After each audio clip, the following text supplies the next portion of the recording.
छोटी माँ, छोटी माँ। बलराम, क्या होगा लल्ला? सब ठीक तो है ना? छोटी माँ, वो क्या होगा लल्ला, बता। छोटी माँ, आपने कहा था ना कि ये यदि मिट्टी खाए तो मैं आपको बताऊं।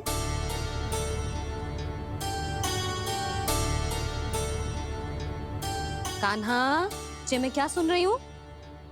तूने मिट्टी खाई? मैया मिट्टी के बारे में पूछ रही है, पर मैंने तो भू देवी का शुद्ध प्रसाद खाया है। मैं कछु पूछ रही हूँ लल्ला, उत्तर दे। तूने मिट्टी खाई है कि ना? तो क्या मैं असत्य बोल रहा हूँ? मैंने स्वयं देखा है छोटी माँ कि अकेले बैठकर मिट्टी खा रहा था। आप सबसे पूछिए, इन्होंने भी देखा था। वाह, सूख के सखाओं ने दो कांटे ही साथ छोड़ दियो। मुझे तुझसे सच सुनना है कान्हा। बता, तूने मिट्टी खाई है कि ना? झूठ बोल रहा है, सच्ची सच्ची बता, खाई है? ना भैया, मैंने मिट्टी ना खाई।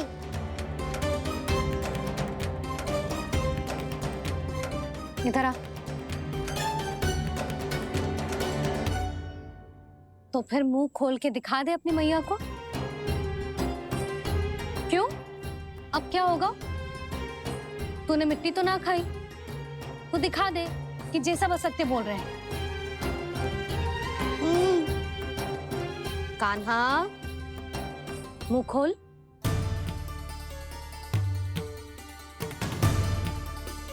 मुंह खोल लल्ला, मुंह खोल के दिखा। दिखा मैया को। आ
हे नारायण, ये कैसा अद्भुत दृश्य है। कान्हा के मुंह में संपूर्ण ब्रह्मांड, पर इसका अर्थ क्या है?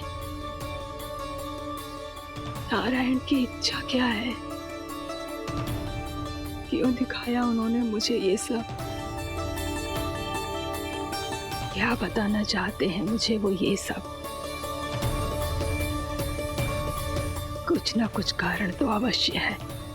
लगता है मुझे मेरे इन प्रश्नों का उत्तर मेरे कान्हा के पास जाके ही मिलेगा।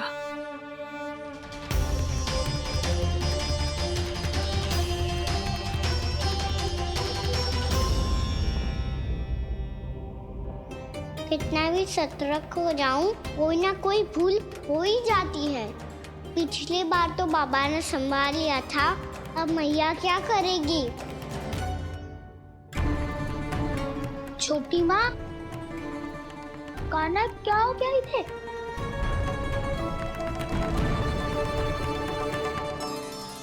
मैया,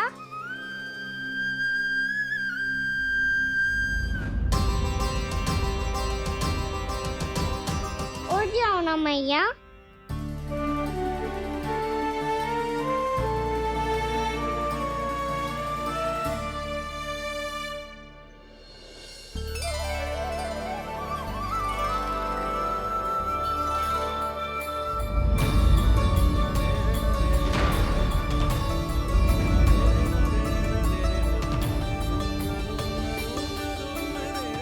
मैया,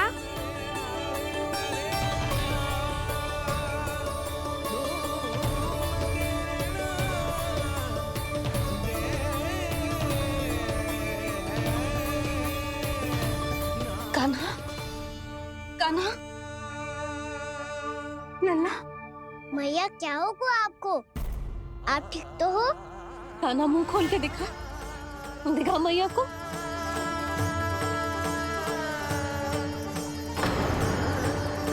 इसमें तो बस मिट्टी है, तो जो मैंने देखा वो क्या था? स्वप्न था मेरा या कोई भ्रम हुआ था? हाँ लल्ला, इससे पहले कि मैया मेरे सत्य समझ जाए, मुझे स्थिति को संभालना होगा। मुझे क्षमा कर दो मैया, आपको दुखी करो मैंने, पर मैं सच्ची कह रहा था, मैं मिट्टी ना खाई, बस भू देवी का प्रसाद ही खाया था। आप कहोगे तो आगे से ना खाऊंगा, सच्ची।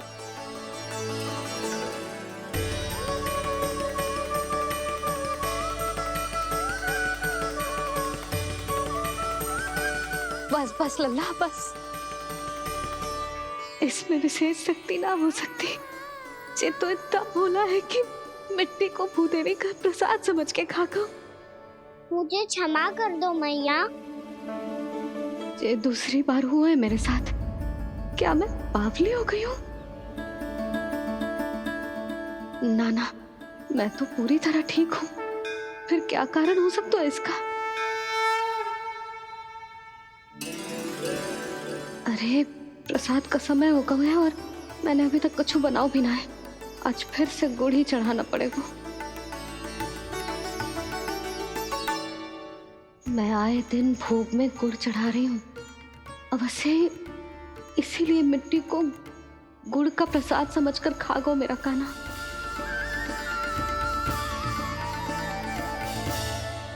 मैं समझ गई लल्ला, वो अकेले बैठ के मिट्टी क्यों खा रहा था।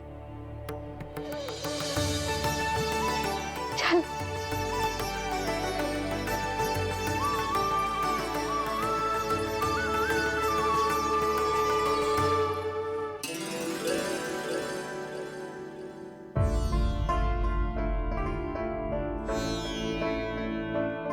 मुझे क्षमा कर दो प्रभु।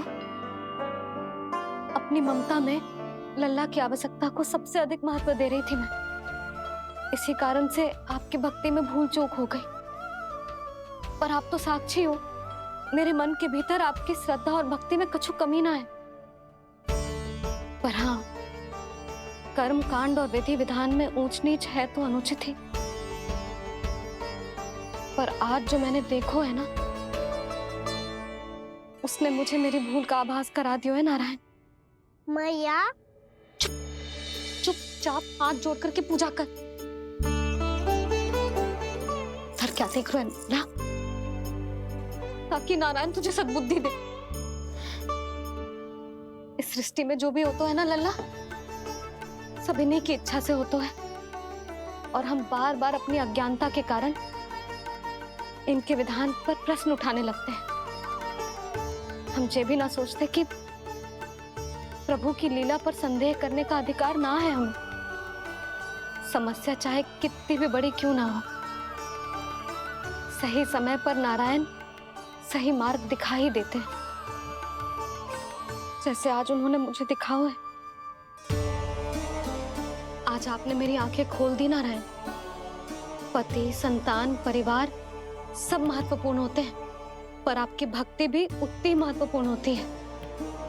अब से इस बात का पूरा ध्यान रखूंगी मैं। सच्ची निष्ठा और भक्ति से आपकी पूजा करूंगी, भोग, अनुष्ठान और सेवा करूंगी।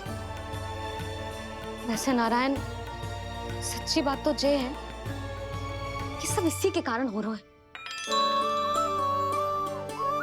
इसके कारण आजकल मुझे समय ना मिलता है। मैया, मेरी सेवा ही तो नारायण की सेवा है।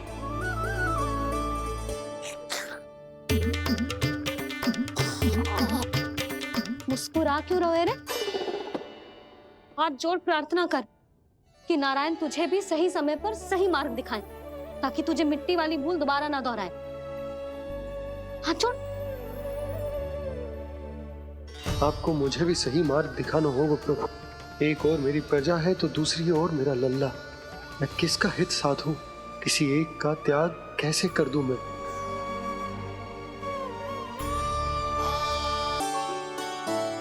मैया, प्रसाद दो ना।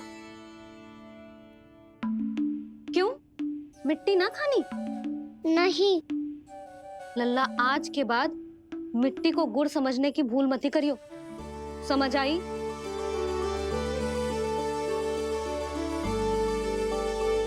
जा अब विश्राम कर।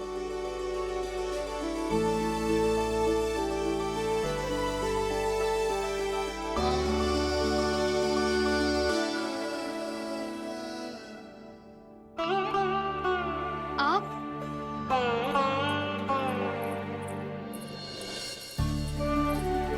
लो जी, मुझे ना आपसे बहुत महत्वपूर्ण बात करनी है। मेरे साथ आओ, चलो। बहुत आवश्यक बात करनी है। बैठो, बैठो जी। सुनो जी, आप विश्वास ना करोगे आज मेरे साथ क्या हुआ है। पर पहले ये बताओ, आप मेरा उपहास ना उड़ाओगे ना, पिछली बार के जैसे?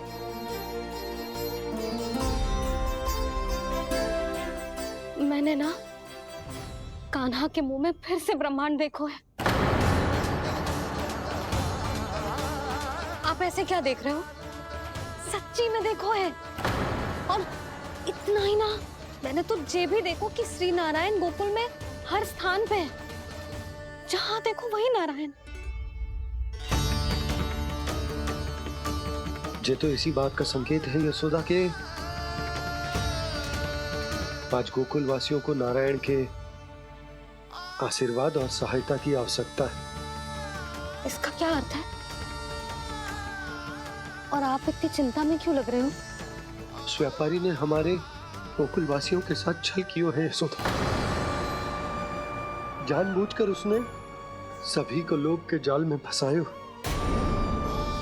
और ये सब उसने किया है किसी और के लिए। किसके लिए? बताओ जी, किसके लिए? कंस के लिए। कंस के लिए।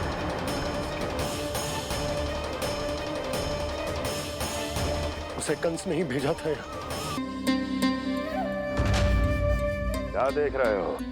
तुम इसके योग्य हो परमानंद। अपनी बुद्धिमत्ता, चतुराई और कुशलता से तुमने इसे अर्जित किया है।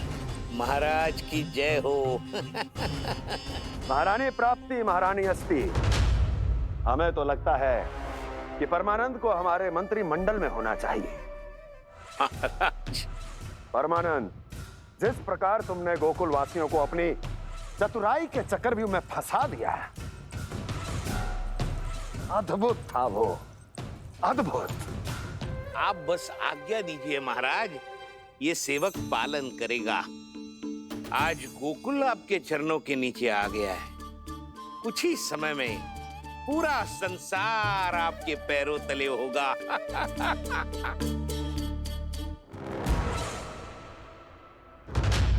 आपको सच में लगता है महाराज कि गोकुलवासी अपने वचन का पालन करेंगे और जीवन भर अपना दूध, दही, घी और माखन हमें निःशुल्क देते रहेंगे? भोले हैं वो, भक्त हैं, और यही उनकी सबसे बड़ी दुर्बलता है। और यही दुर्बलता उन्हें विवश कर देगी। और उससे भी आनंद की बात है ये कि उनका राजा नंद अपनी प्रजा को जीवन भर कष्ट सहते देख नहीं पाएगा और दौड़ता हुआ, भागता हुआ यहाँ आएगा मेरे चरणों में, अपने उस पुत्र के साथ। पर वो तो महाराजा है ना, उसे कुछ कमी है क्या? फिर हमारे भोले भाले गोकुल वासियों को क्यों फंसा रहे हैं जी? ना ना, बात कछु और है। सच्ची सच्ची बताओ, क्या चाहता है वो? कहीं बाबा ये ना बता दे कि कंस मामा ने यह सारा छल मुझे मथुरा बुलाने के लिए रचा है। मैया की ममता भय में बदल जाएगी। ऊपर से देखो तो बस दूध, दही, माखन का छोटा सा छल है, पर इसके पीछे कोई बहुत बड़ा षड्यंत्र छुपा है इसका। आप जानते हो ना क्या है? मुझे ना बताओगे? बताओ बताओ जी। यशोदा, वो चाह तो है कि मैं दरबार में जाऊं और साथ ले जाऊं। साथ ले जाओ? बाबा क्या कर रहे हो, संभालो। किसे साथ ले जाऊं? गांव वालों की दया की पुकार को, उनकी सहायता की गुहार को। उसने कहलवाई है कि मैं हाथ जोड़कर उसके सामने विनती करूं, तभी वो गांव वालों को निःशुल्क उत्पाद देने की व्यवस्था से मुक्त करेगा। अब मुझे समझ ना आ रहा कि मैं क्या करूं। जब हमें कछु समझ में ना आए ना, तो सारी चिंता श्री नारायण पर छोड़ देनी चाहिए जी। तुम सत्य कह रही हो यशोदा, सारी चिंता नारायण पर ही छोड़ देनी चाहिए।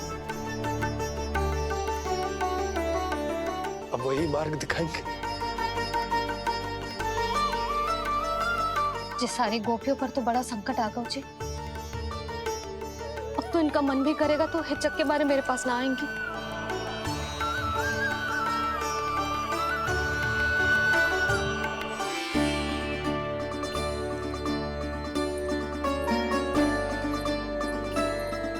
बाबा तो पूरी तरह भूल गए हैं प्रभु, ये सच में आप कौन हैं? हाँ मुरली, इस समय मैं उनके लिए केवल उनका लल्ला हूँ। पर आपके पास उन्हें इस चिंता से मुक्त करने का उपाय है प्रभु, है ना?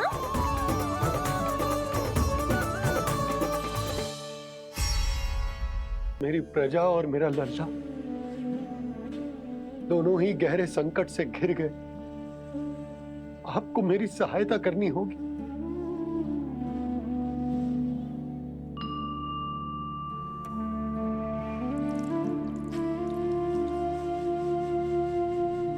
प्रभु, पिता होने का कर्तव्य मुझे एक दिशा में धकेल रहा है तो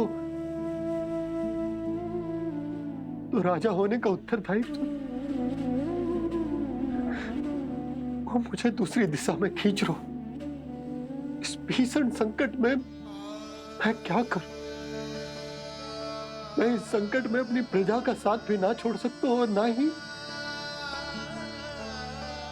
अपने लल्ला को उस नरभक्षी सिंह की मान में भेज सकता हूं। आप ही को इस समस्या का समाधान निकालना होगा। ये शालिग्राम मुझे मेरे मैया बाबा ने दिया था और उन्होंने कही थी कि जब भी कोई संकट आएगा ना प्रभु, तो इसके रूप में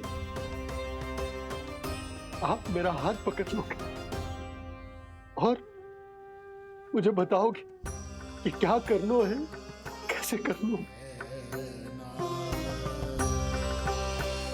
आज मुझे आपके मार्गदर्शन की आवश्यकता है प्रभु। मुझे मार्ग दिखाइए।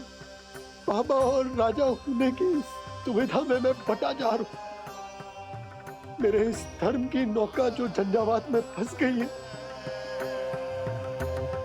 उसे पार लगाइए नारायण। रक्षा कीजिए नारायण।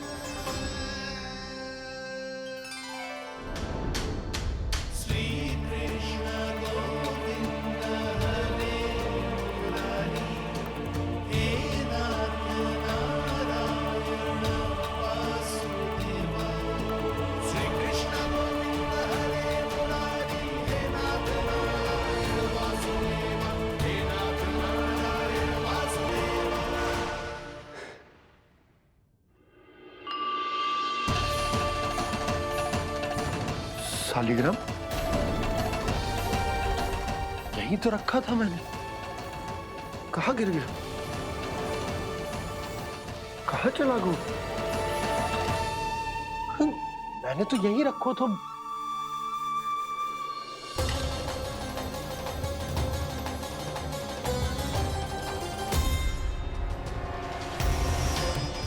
कान्हा, तू यहाँ क्या कर रहा है?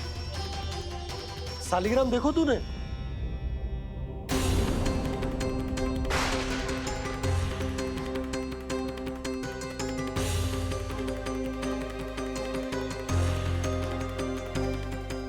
अच्छे, तेरे मुंह में क्या है? कान्हा, कहीं तूने शालिग्राम मुंह में तो ना ले लियो? हे नारायण, क्षमा करना, अबोध बालक। जी क्या करो कान्हा तूने? कब बाहर निकाल शालिग्राम। लल्ला, जी अनुचित है। यदि वो तेरे कंठ में चला जाएगा तो तेरी सांस। लल्ला, ला बाहर निकाल। अच्छो बालक है ना तू? हाँ, ला। अरे तेरी मैया को पता चलेगा ना तो वो कहेगी कि ना तो प्रजा का ध्यान रख सकते हो, ना ही अपने लल्ला का।